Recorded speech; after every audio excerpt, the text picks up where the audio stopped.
Et bienvenue dans ce nouvel épisode du podcast de ProductiveYou, le podcast qui vous aide à vous centrer sur ce qui compte vraiment et à le réaliser avec efficacité.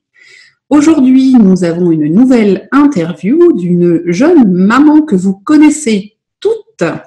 Il s'agit de Sabine du blog Be Organisée que j'ai déjà reçue de nombreuses fois dans ce podcast et c'est toujours avec beaucoup de plaisir que j'accueille à nouveau Sabine aujourd'hui. Bonjour Sabine. Bonjour Priscille, merci de m'accueillir encore une fois. Mais je t'en prie, c'est toujours un plaisir. Alors Sabine, elle était un petit peu en dehors des ondes pendant quelques temps, puisque Sabine est une nouvelle jeune maman d'une petite Rosa. Et donc, je me trouvais que c'était une excellente transition, enfin en tout cas un excellent prétexte pour lui demander de revenir et de nous parler de l'organisation avec un petit bébé. En l'occurrence, c'est la deuxième petite fille de Sabine. Donc, ce n'est pas juste le premier, c'est pas l'essai, hein, on concrétise. Mais si mes souvenirs sont bons, le deuxième, moi, je me souviens que ça avait été un grand tremblement de terre dans l'organisation. Donc, j'espère que tu t'en es mieux tiré que moi. Tu vas nous raconter tout ça. Parce que c'est un sujet qui touche toutes les mamans à un moment ou à un autre. L'arrivée du second enfant, comment on s'organise avec le premier, etc. Alors, raconte-nous tout. Comment ça s'est passé? Déjà, peut-être avant l'arrivée de bébé. Oui, avant l'arrivée de bébé, j'ai quand même, on dirait que j'ai un peu de chance, c'est-à-dire que mes filles ont quand même 5 ans d'écart. Donc, avant l'arrivée de bébé, ma fille avait déjà 4 ans et demi. On avait déjà commencé à mettre en place des routines. Elle s'habillait déjà toute seule. Elle mange toute seule forcément, elle était en moyenne section. Donc voilà, je m'étais dit surtout que l'arrivée de ma première fille avait été un grand bouleversement dans ma vie. J'étais pas organisée du tout à l'époque en plus, puisque j'ai découvert l'organisation après l'arrivée de ma fille. Et là, je m'étais dit, c'était un peu freestyle dans ma vie quand elle est arrivée, et je l'ai très très mal vécu. Donc là, pour cette deuxième, je me suis dit, Sabine, il faut te préparer. Il faut préparer la famille, il faut préparer la maison. Enfin bref, on va faire le maximum pour que cette deuxième, elle arrive et que tu sois pas autant stressée. Parce que vraiment, ma première, c'était un bouleversement. Vraiment, j'ai l'impression de ne plus avoir je ne contrôlais plus ma vie. Voilà, ça a été vraiment ce sentiment que j'ai eu. Je ne pouvais plus contrôler ma vie. Je n'étais plus maître de ma vie. Il y avait ce petit être qui était un peu mon nouveau chef, qui avait décidé de tout décider pour moi et je pouvais pas faire autrement. Voilà. Donc c'est pour ça d'ailleurs que j'ai découvert l'organisation parce que voilà, on peut plus se permettre de vivre sa vie un peu entre guillemets au jour le jour quand on a un enfant. Mais donc la deuxième est arrivée. Ça me parle beaucoup ce que tu me dis parce qu'effectivement, moi je sais aussi l'arrivée du premier, ça avait été un tremblement de terre et c'est là qu'on commence à se dire bon, il faut faire quelque chose pour s'organiser parce que ça va pas durer comme ça trop. Ça en fait, parce que en plus avec la fatigue, on sait plus ce qu'on fait, on a la fatigue plus l'enfant à s'occuper, plus on trouve pas de temps pour soi en fait, on a l'impression de ne faire que ça en fait et pas être maître de son destin entre guillemets parce que il y a tout à gérer et puis quand on s'y connaît pas, on essaie de glaner à gauche à droite, mais finalement les avis sont contraires, donc on sait plus se retrouver, on sait plus l'allaiter trop longtemps, le pas l'allaiter, l'habiller comme ci, pas l'habiller comme ça, on se sent jugé par tout le monde et ça rajoute en plus au stress de pas savoir s'organiser en fait. Donc voilà, je voulais pas revivre ça pour ma deuxième. Alors qu'est-ce que tu as fait? Alors déjà, on avait déjà mis en place des routines avec ma plus grande depuis longtemps, depuis à peu près ses 3 ans. Elle a son petit panneau, elle sait exactement ce qu'elle doit faire en sortant de l'école. Il suffit juste que je lui dise, Ruby, qu'est-ce que tu dois faire maintenant? Elle fait, ah oui, je sais, je dois enlever mes chaussures, je dois laver les mains, je dois prendre le goûter, enfin bref, tout roulait. Plutôt bien. Sachant que de toute façon, je veux pas faire peur aux mamans, mais le deuxième, il y a forcément une régression à mon avis quand le bébé arrive. Donc il vaut mieux qu'il soit déjà bien. Je suis d'accord. Et pourtant, elle avait 5 ans. Hein. Donc là, c'est vrai qu'on l'a préparée. J'ai essayé de faire un peu au niveau de la maison, j'ai vraiment fait un grand désencombrement. Donc j'ai rangé vraiment. Mais c'est plus que de ranger, j'ai vraiment cherché à me débarrasser de tout ce dont on n'avait plus besoin pour avoir un plus d'espace. Parce que quand le bébé arrive, on n'a pas le temps de chercher des choses pour pouvoir y arriver à aller très vite en fait. Donc le mieux c'est vraiment de désencombrer, de faire de l'espace. J'avais un petit peu codifié, je crois que j'ai partagé un peu sur Instagram les photos. J'ai mis des petits pictogrammes en fait sur les tiroirs pour que ma fille s'y retrouve. Et j'avais un petit code couleur. Bon, je savais déjà que ma deuxième allait s'appeler Rosa, donc tout ce qui était rose, c'était pour Rosa, et tout ce qui était rouge, c'était pour ma grande, pour Ruby. Donc personne se trompait. Papa n'allait pas se tromper si je lui demandais d'aller chercher un body ou quoi que ce soit. Enfin bref, j'ai essayé vraiment de faciliter le plus de choses. On a fait bien sûr. Mal le truc pour le papa avec les couleurs. C'est vrai que les papas, en plus, ils sont souvent en panique, en mode panique. Hein. Ah oui, non, mais lui, totalement. Des trucs pour les enfants. Alors là, c'est... Ah ouais, non, ça, c'est... Enfin, mon mari aime bien me demander où sont les choses, de toute façon. Je pense comme beaucoup de maris. Donc, j'ai essayé de simplifier au maximum, essayer de faire, d'expliquer comment... Et tout est très simple, en fait. Même au niveau de tout ce qui est body pyjama, c'est dans la salle de bain. Donc, en fait, c'est juste à côté, à portée de main. Donc, voilà, c'est pareil. Ensuite, quand il a fallu installer le tout, j'ai essayé au maximum de positionner les choses là où elles sont utilisées. Ça, c'est super important. Toutes les affaires de bébé, bon, tout petit, ils n'ont pas encore besoin, enfin, ça dépend, hein, les biberons, etc., si on choisit de donner le biberon. C'est tout rassembler, tout mettre au même endroit pour qu'on n'ait pas à chercher, je sais pas, une tétine par ici, etc. Donc vraiment, j'ai fait un petit espace exprès pour les affaires de bébé dans toutes les pièces en fait.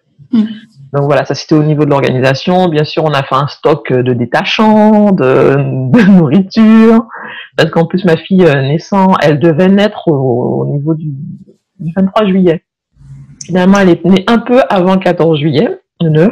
Donc après, on a eu le week-end du 14 juillet où on pouvait rien trouver du tout. Donc heureusement qu'on était quand même un petit peu équipés parce que ce jour-là, on n'a pas trop le temps de sortir, etc. Donc vraiment, on a fait l'essentiel de stocker les choses importantes en fait. Donc voilà, c'est tout ce qu'on a préparé avant l'arrivée de bébé. Bien sûr, toute la puériculture classique. Hein. Donc le lit, très peu de vêtements en fait finalement parce que on sait bien que les bébés finalement... En naissant en juillet, je savais qu'ils mettent que des bodys et des pyjamas. Donc, j'avais pas fait la première bêtise comme ma première où je lui avais acheté des super tenues qu'elle a jamais mis. J'ai fait la même. On achète des jolies petites jupes et tout, alors que non, finalement, et puis pour les manipuler, leur mettre les t-shirts et tout, ça ne sert absolument à rien. Donc là, c'était vraiment body, pyjama. Elle sortait en body, il faisait chaud, de toute façon, ça suffisait largement. Donc voilà, j'ai essayé d'être un peu plus smart, comme on dira, cette deuxième fois en fait. C'est ce qui est bien. Sachant que de toute façon, ça n'empêche pas le bouleversement une fois qu'elle est arrivée, de toute façon. Parce que finalement, après qu'elle soit arrivée, ma grande qui était un ange est devenue un petit monstre. Donc forcément, elle avait besoin des bras alors qu'elle a 5 ans. Elle avait besoin que je la fasse manger alors qu'elle a 5 ans. Enfin bref, tout ce qu'on peut pas imaginer, voilà, je l'ai vécu.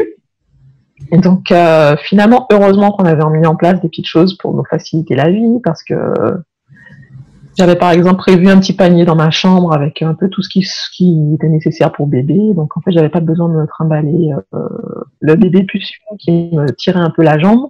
J'avais tout à portée de main un peu partout.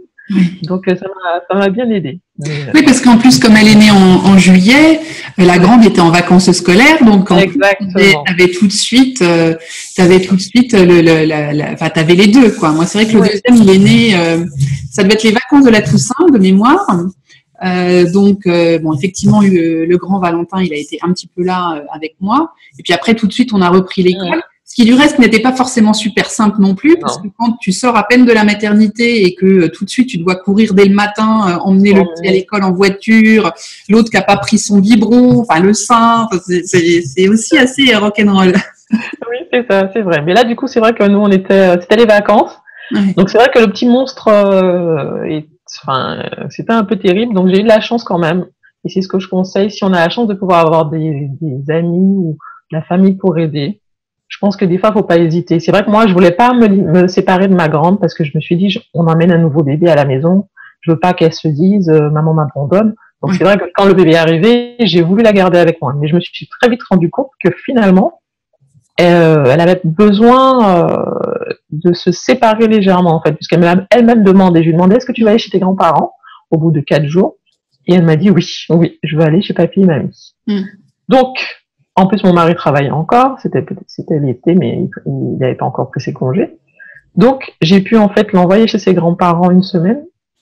Et finalement, quand elle est revenue, ça allait légèrement mieux. Donc, des fois, faut pas hésiter. En fait, faut vraiment écouter les enfants. Je sais que quand ils sont plus petits, c'est un peu plus difficile. Mais si moi, elle a su verbaliser le fait que finalement, ce bébé commençait peut-être à l'envahir un peu trop et elle se sentait peut-être surmontée par ses émotions. Et elle a choisi effectivement de partir quelques jours chez ses grands-parents sans problème. Donc du coup, ça m'a permis de souffler un peu en me disant « Ouh là là là là, qu'est-ce qui t'attend ?»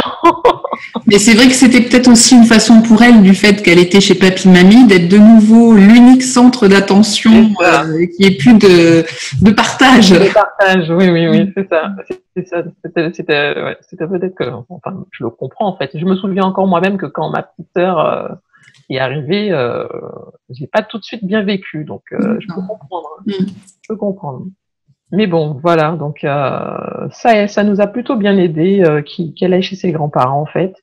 Et en revenant, en fait, on était 4, puisque quand elle est revenue une semaine plus tard, mon mari était en vacances.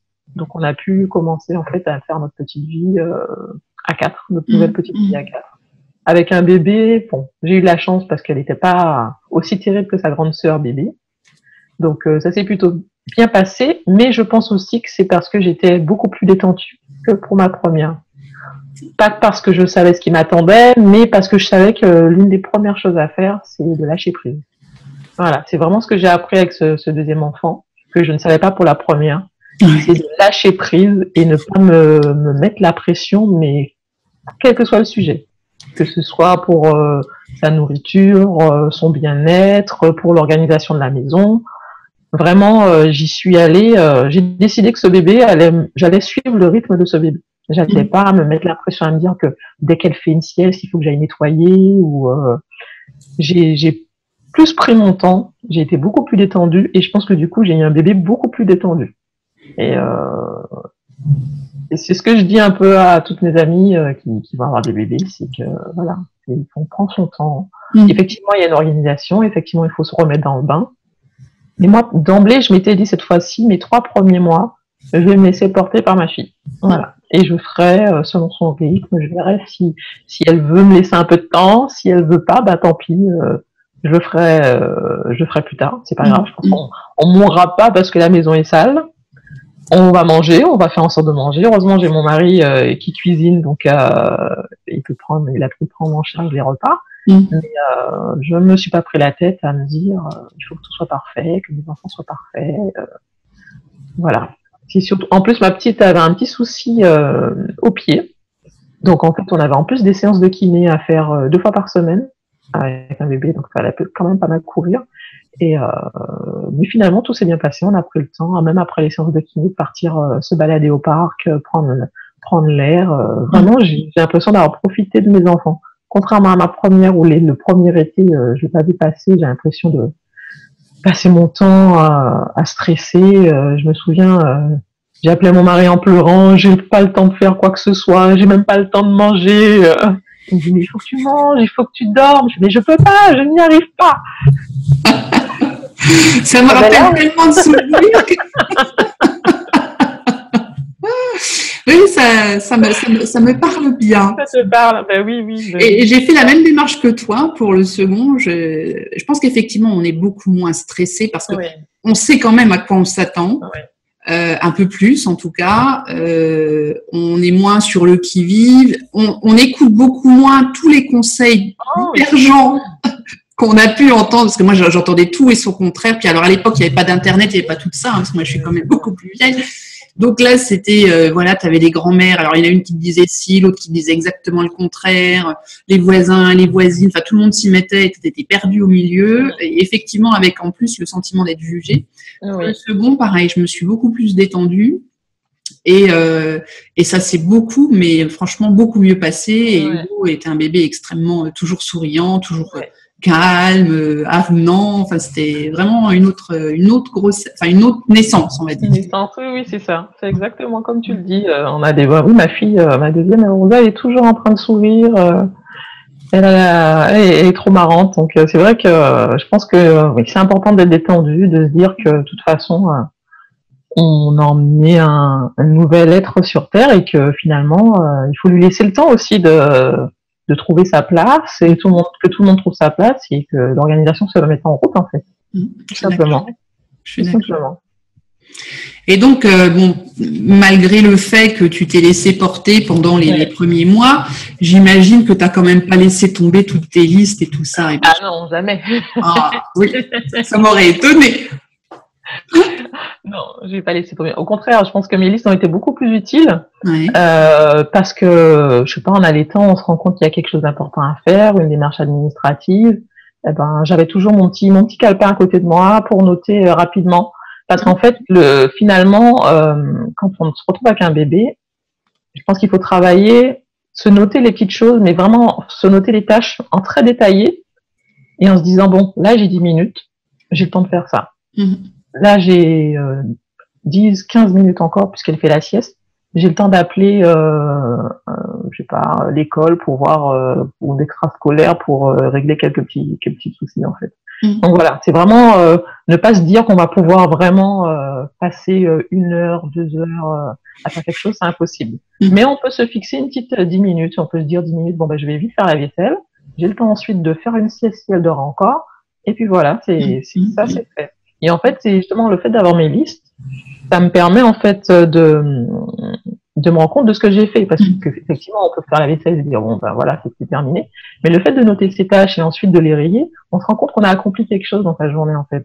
Que finalement, on a réussi à faire plein de choses, et on se dit pas, j'ai rien fait aujourd'hui, j'ai passé mon temps à allaiter un bébé et à nettoyer ou à rester au lit, en fait. Finalement, on se rend compte il y a des petites tâches qu'on a réussi à faire. Et c'est plutôt gratifiant. Donc, c'est là où j'ai vraiment pas lâché mes listes. Et du coup, c'est vrai que moi qui suis très agenda papier, j'ai découvert tout ce qui est électronique. Parce que finalement, du papier, quand on fait un bébé, c'est pratique. Tandis que le petit téléphone est jamais loin. Donc, noter un rendez-vous dans un agenda, ou pareil, moi j'utilise beaucoup maintenant Wunderlist pour toutes mes listes. Donc, noter rapidement dans Wunderlist, en plus ils ont une petite appli où on peut le faire directement sur l'écran d'accueil. Mais c'est pas. Alors je me trompe peut-être, c'est pas Wunderlist qui a été racheté par Microsoft là et qui a complètement changé. J'espère que non. Je croise les doigts parce que j'ai vu la nouvelle version qu'ils ont fait de Wunderlist, elle est horrible. Donc j'espère vraiment qu'ils vont l'améliorer avant de faire disparaître Wunderlist parce que je suis pas sûre parce que j'ai vu pas mal de blogueurs américains, notamment Mike Vardy de mémoire qui blogue énormément et podcast aussi sur la productivité, qui disait qu'il l'avait carrément supprimé parce que et il était complètement désespéré visiblement parce que visiblement la nouvelle version elle est horrible. Il avait pas l'air d'accrocher. Non. Ouais. Pour l'instant, elle ressemble pas à grand chose. C'est vraiment une version basique. Ça ressemble à un Wunderlist. J'ai pas connu au début, mais à mon avis, ça doit être la première. Pourtant, c'est fait par les mêmes développeurs de Wunderlist, mais pour l'instant, j'espère vraiment qu'ils vont l'améliorer. Bon. Parce que sinon, je vais devoir passer à autre chose, à une autre application. Mais pour l'instant, elle me convient tout à fait. On peut faire des récurrences. Elle permet, je note tout dessus, que ce soit mes listes de courses. T'es sur quel environnement? Toi, t'es sur Windows Phone, non? C'est pas. Non, je suis sur un Android maintenant. Android. Oui. Elle est très très très sympa comme appli. J'ai essayé d'autres applis. J'ai essayé Todoist, mais j'ai pas réussi à accrocher. J'ai essayé quand même. J'ai essayé beaucoup d'applis. Et Wunderlist, elle est très simple. Elle fait des récurrences, des rappels, vraiment très classique, mais l'environnement est très agréable. Donc vraiment. Moi, pour les listes, je suis avec l'application liste de l'iPhone, l'application Rappel en l'occurrence, où en plus depuis un certain nombre de versions, tu peux créer je sais pas combien de listes, donc je vais en avoir maintenant une vingtaine, avec des couleurs différentes, pareil des rappels, des récurrences. Tu peux te faire signaler les jours, enfin tout ce que tu veux. Tu peux rajouter des notes maintenant en plus dedans. D'accord. Et tu peux même en fait demander à ce que la note sonne, enfin le rappel sonne quand tu es dans un endroit particulier, tu sais, avec la géolocalisation. Et donc, du coup, moi, plutôt que des fois, quand je rentre de la maison, enfin à la maison plutôt que de me dire je vais mettre une liste pour 19h, puis ça soit à 19h, je serai toujours dans les bouchons, donc ça va sonner, puis je vais le mettre de côté, je vais oublier. En fait, il reconnaît quand j'arrive à la maison, et puis il me rappelle au moment où j'arrive sur le parking de la maison. Et donc ça, c'est super pratique. Et ça, c'est le truc de base, hein, c'est l'appli la plus basique que tu as sur l'iPhone depuis toujours maintenant. Et donc moi, ça me suffit pour la partie sachant que c'est vraiment des listes, hein, c'est pas des mini-projets ou des choses comme ça. Oui, c'est ça. Oui, non, c'est vraiment de courses, les choses que je veux faire sur mon blog, rappeler un tel, faire des courses, ma prochaine liste pour ma commande Amazon, ma liste quand je vais au centre commercial. Je fais même des listes d'invités dedans, comme ça je me souviens d'une fois à l'autre qui c'est que j'ai invité pour la galette, pour un anniversaire ou quelque chose, tu vois.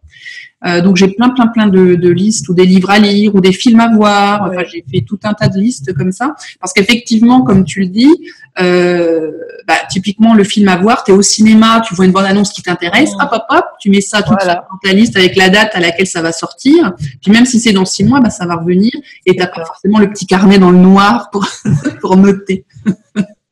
C'est ça, c'est exactement ça. C'est beaucoup plus pratique. Alors j'ai toujours mon agenda, mais j'en ai pris un plus petit du coup.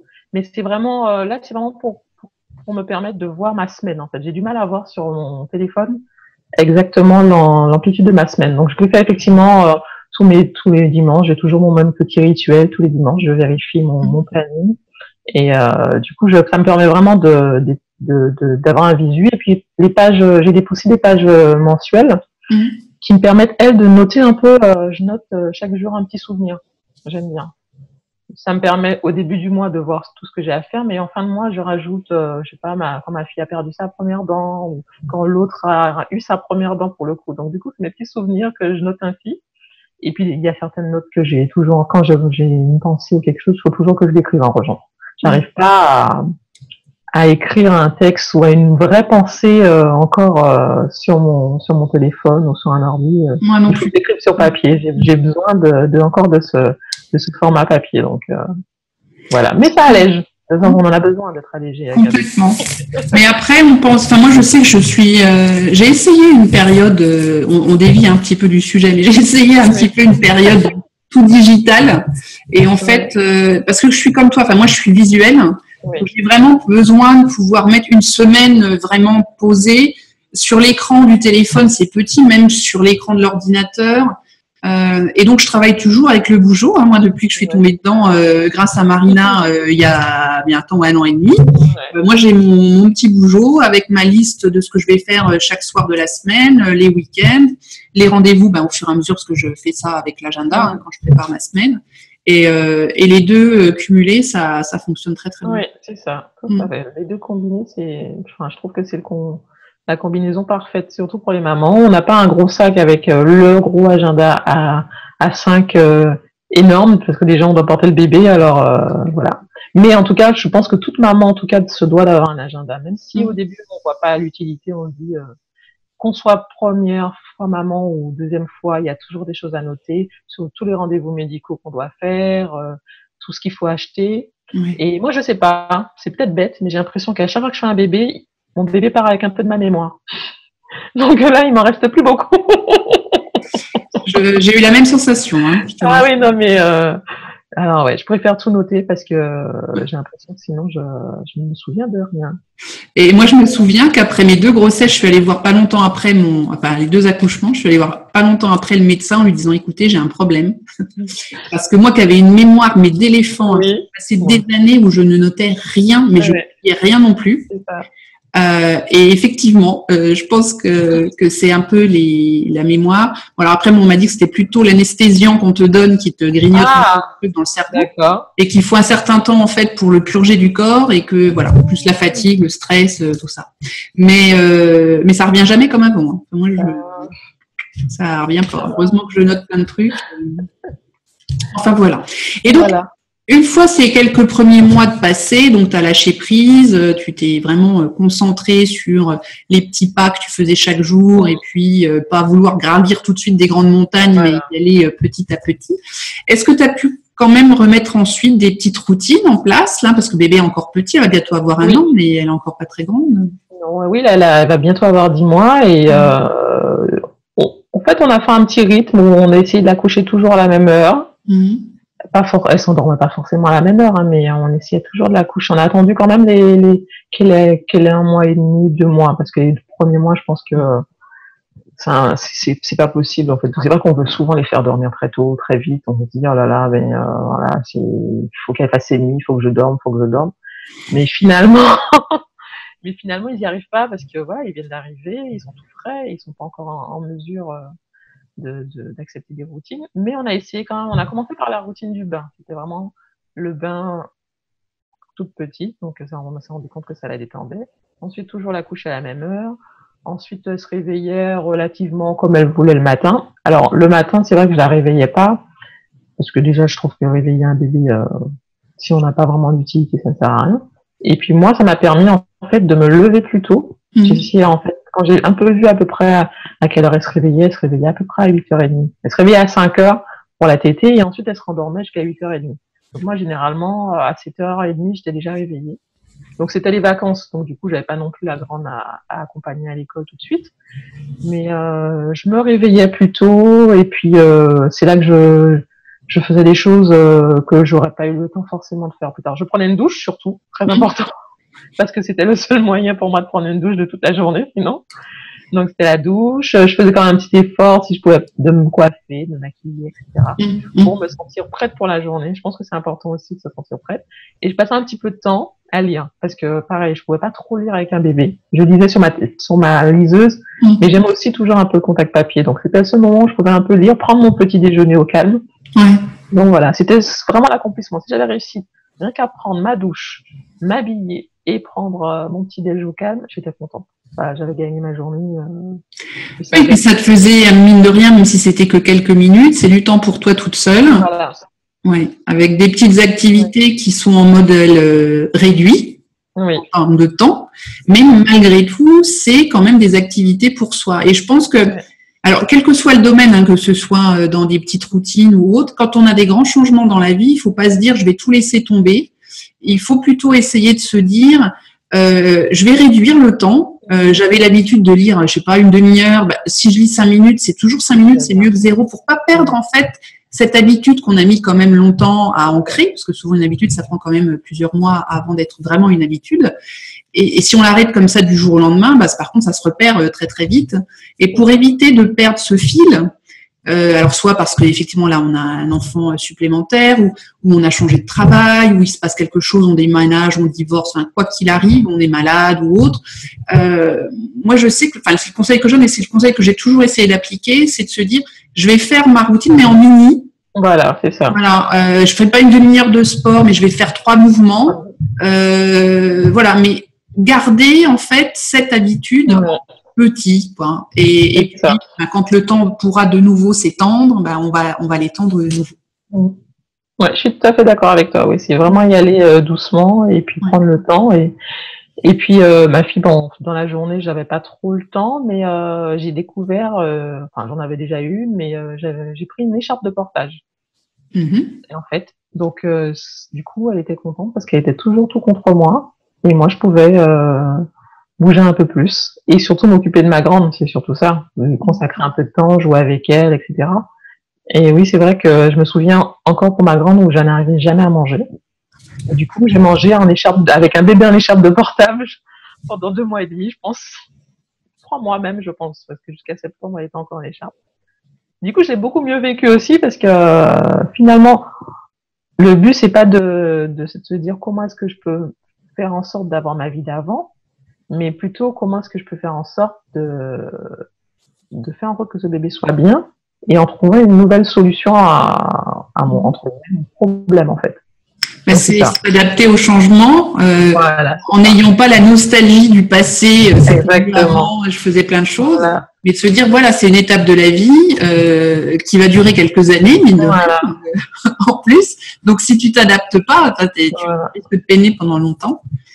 Et puis effectivement, c'est réadapter ses routines, son rythme à la situation actuelle qui va durer le temps qu'elle dure jusqu'à ce moment. De toute façon, après, tu verras, hein, je ne vais pas te raconter tout ce qui va se passer après, hein, mais tu as le temps.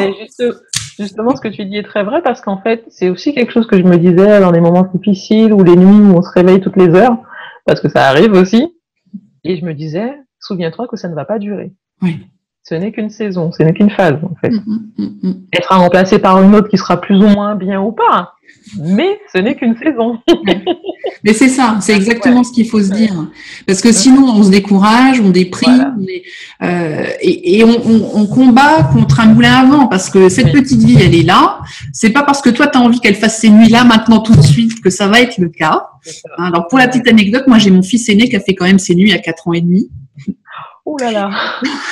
Donc, en parlant de nuit, je sais de quoi je parle. Et le deuxième, en 2 mois et demi, c'était réglé. Hein. Ouais. Mais bon, le premier, c'était...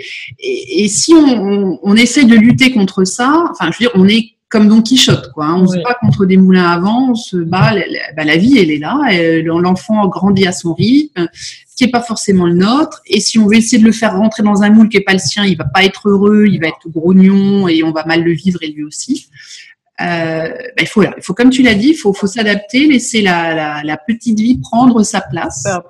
Et puis après, tout se passe d'une façon beaucoup plus douce et beaucoup plus zen pour l'ensemble de la famille. Voilà, oui, parce que finalement, moi, c'est vrai que les premiers mois, elle dormait pas beaucoup le jour non plus. Donc, c'est pour ça que mon écharpe de portage, c'était ma meilleure amie. Je l'emmenais avec moi, elle s'endormait dedans, mais pas dans son lit. Mais mes 2 filles ont fait ça de toute façon. Et puis finalement, je sais pas, au bout de 3 mois et demi, un jour je la pose, je me rends compte qu'elle ne pleure pas. Voilà, la phase était passée, elle était passée à autre chose. Voilà, elle se sentait peut-être en sécurité, je sais pas comment elle s'est sentie en confiance. Et du coup là, elle a réussi enfin à faire des siestes dans son lit. Pas des grandes siestes, hein, c'était une demi-heure, mais c'était quand même beaucoup pour moi. Voilà, je n'étais pas obligée de l'avoir tout le temps avec moi. Mais voilà, du coup, c'est vrai que j'ai beaucoup mieux vécu cette deuxième fois. J'ai accepté toute l'aide. Je sais que pour la première, je me disais tout le temps non, je vais y arriver, non, je vais le faire, non. Là, oui, j'ai dit oui à tout. Allez, à mener. Voilà, c'est ça. Alors, Sabine, et alors, une petite dernière question. Et pour le papa, ça s'est passé comment? Toute cette organisation, dis-nous tout. Après, je pense que je suis pas comme toutes les autres, c'est-à-dire que dans la mesure où j'ai un blog sur l'organisation, lui il se laisse porter. Donc je sais pas, lui il se laisse porter. Par contre, ce que j'ai compris avec lui aussi, c'est qu'il suffisait de demander. Ça aussi, hein, au début, la première, des fois on se dit, il est là, il vit avec moi, il est censé savoir que j'ai besoin d'aide. Ben non. Un homme a besoin qu'on lui demande. Ah oui, ça. En majorité, j'en ai parlé avec lui, j'en ai parlé avec d'autres papas. Ils ont besoin de savoir quand on a besoin d'aide. Voilà. Donc il faut pas hésiter en fait à leur demander en fait, leur dire voilà, est-ce que tu peux déplacer ça, est-ce que tu peux m'aider, est-ce que tu peux t'occuper du bébé une après-midi parce que moi j'ai besoin d'aller souffler aussi. Il faut pas hésiter. Je pense pas qu'il dira non. Même la nuit, il y a des fois où je pouvais pas me lever, j'avais pas de force, je me disais non, là, je me suis déjà levée 4 fois, c'est bon. Ben, il se levait. Voilà. Donc, c'est ce que j'ai compris aussi pour tout, en fait. Faut pas hésiter à demander. Parce qu'après, on se retrouve toute seule, pas à pleurer, mais oui, moi, ma première, j'en pleurais. Et mais si tu ne le demandes pas, moi, je ne sais pas ce dont tu as besoin. Alors, on se dit oui, mais tu es là, tu vois bien que c'est dur. Ben non. Non, pour les messieurs, alors désolé pour ceux qui nous écoutent, mais c'est vrai qu'ils sont à ce niveau-là un petit peu binaires. Hein, et que si on leur dit pas, c'est pas inné pour eux, ça paraît pas évident. Et donc oui, effectivement, je pense, je suis tout à fait d'accord avec toi. Quand tu leur demandes, ils font. Mais si tu dis rien, voilà, les messages subliminaux, ça marche pas bien, ça marche même pas du tout. Pas du tout. Et voilà, il faut faire une petite phrase, sujet, verbe, complément, tout de même. Et ça marche très bien et ça évite surtout des malentendus, des frustrations, des non-dits, voilà. Tu voyais bien que j'étais fatiguée, tu aurais pu faire quelque chose, faire des trucs qui servent à rien. Et surtout, il ne faut pas s'attendre à ce qu'ils fassent comme nous. Non, ça non. Voilà. Pas trop demander quand même. Voilà. Non, mais c'est vrai que, pareil, j'ai fait cette erreur aussi de vouloir exactement qu'ils fassent exactement comme moi je faisais. Du coup, ça le décourageait, il n'avait plus envie de faire. Voilà. Et moi, c'est comme dans toute délégation. Exactement. Dans tous les domaines. Voilà. Si tu t'attends à ce que la personne qui te remplace, elle fasse tout pareil, tu délègues jamais. Et si tu reprends tout derrière, genre range-moi le lave-vaisselle, puis finalement tu ranges tout derrière, comme toi tu l'aurais fait. Tu le fais 2 fois, puis après il se dit bon bah.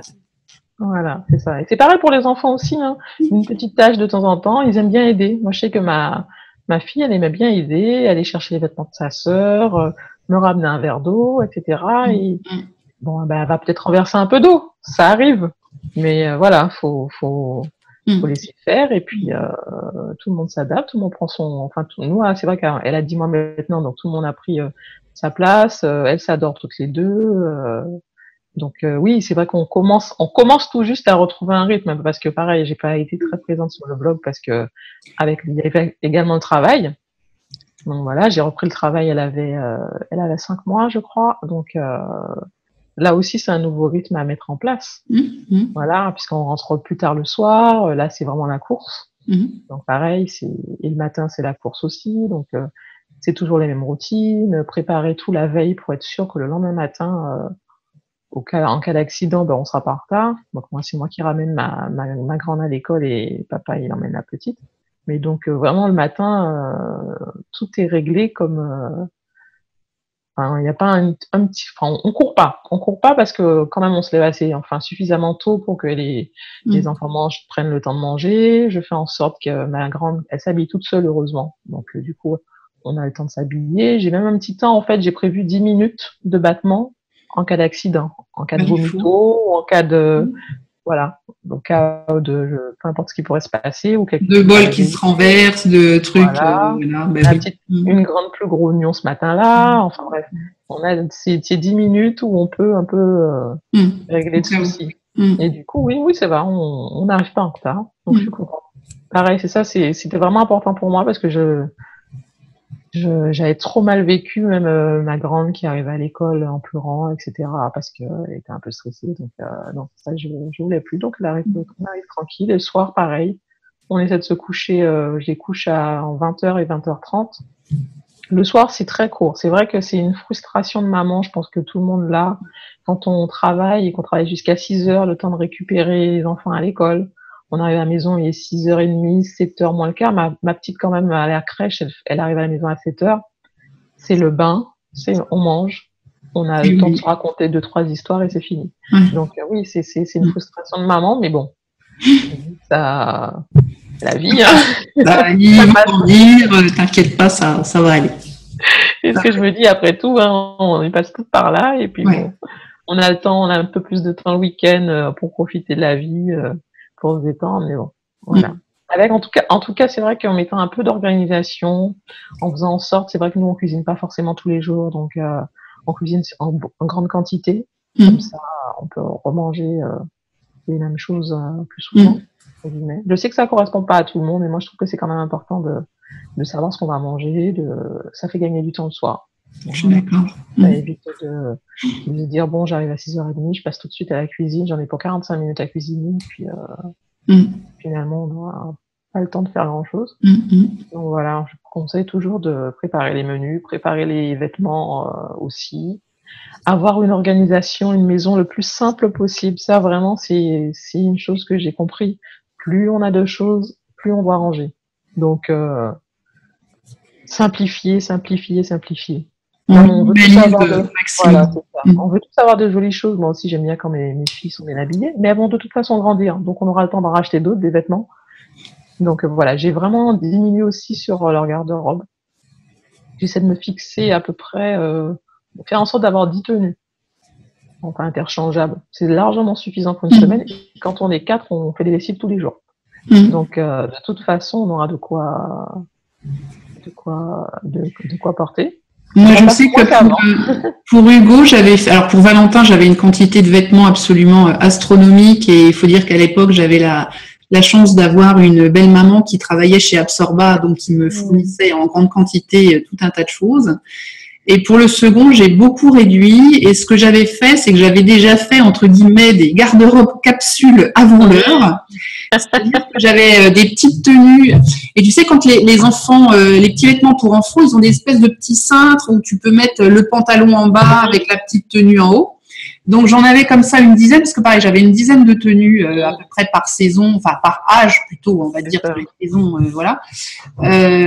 Et donc, je mettais sur cintre tout de suite après le repassage, mettons la petite chemise avec le petit pantalon, le petit blouson, enfin tout ce qui allait ensemble, comme ça pour toute la semaine en fait.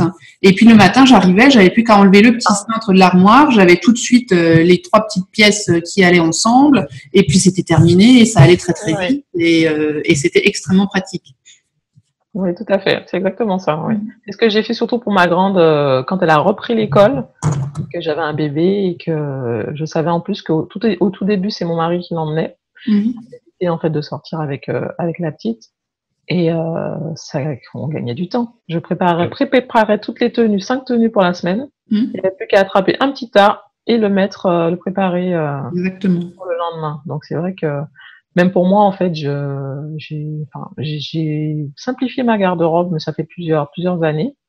Et je garde, pour tout simplifier, je crois que j'achète quasiment toujours les mêmes gammes de couleurs. Donc tout ira ensemble. Je suis pareil. Mais voilà. Alors que j'ai été fashionista, j'ai été une grande fashionista il y a quelques années. C'est quelque chose qui sortait, il fallait absolument que je l'aie. Mais maintenant, j'ai compris ce qui m'allait, ce qui ne m'allait pas. Et c'est vrai que en fait, c'est un cercle vicieux parce qu'on achète un haut, finalement, on n'a pas de bas qui va avec. Donc on en achète un autre. Et on se retrouve avec autre chose, avec une autre couleur, tandis qu'en achetant en fait toujours les mêmes teintes, on gagne du temps en fait. Je sais que l'hiver j'ai des teintes et l'été, printemps-été j'ai d'autres teintes en fait un peu plus colorées quand même pour pas rester. Et qu'est-ce que ça simplifie la vie. Je me dis, pareil. Je passais mon temps à m'acheter des vêtements, à me prendre la tête, à dépenser des sous pour rien. Et je pense pas que j'étais mieux habillée que maintenant en fait, finalement. Mais je te rejoins parce que moi je fais exactement pareil. Et déjà je gagne un temps fou le matin et je me pose pas la question.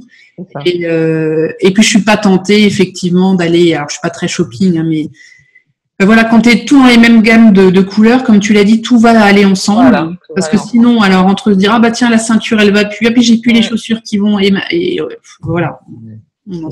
C'est ça. Et en fait, pour les enfants, c'est ce qu'il y a de plus simple aussi à faire. Ma grande, elle sait un peu ce qu'elle aime. Je sais ce qu'elle aime porter. Et en fait, par rapport à ses goûts et moi, ce que j'aime bien, je mixe un peu tout ça. Et en fait, on a une garde-robe plutôt sympa. On a des choses forcément que des amis, la famille nous donnent. Mais voilà, on n'a pas besoin de tant de choses que ça, finalement, tant de vêtements que ça. Donc on s'en sort bien. C'est plutôt, je suis contente. C'est là que je me dis, si j'avais su tout ça avant, mais bon, on apprend au fur et à mesure. Voilà, exactement.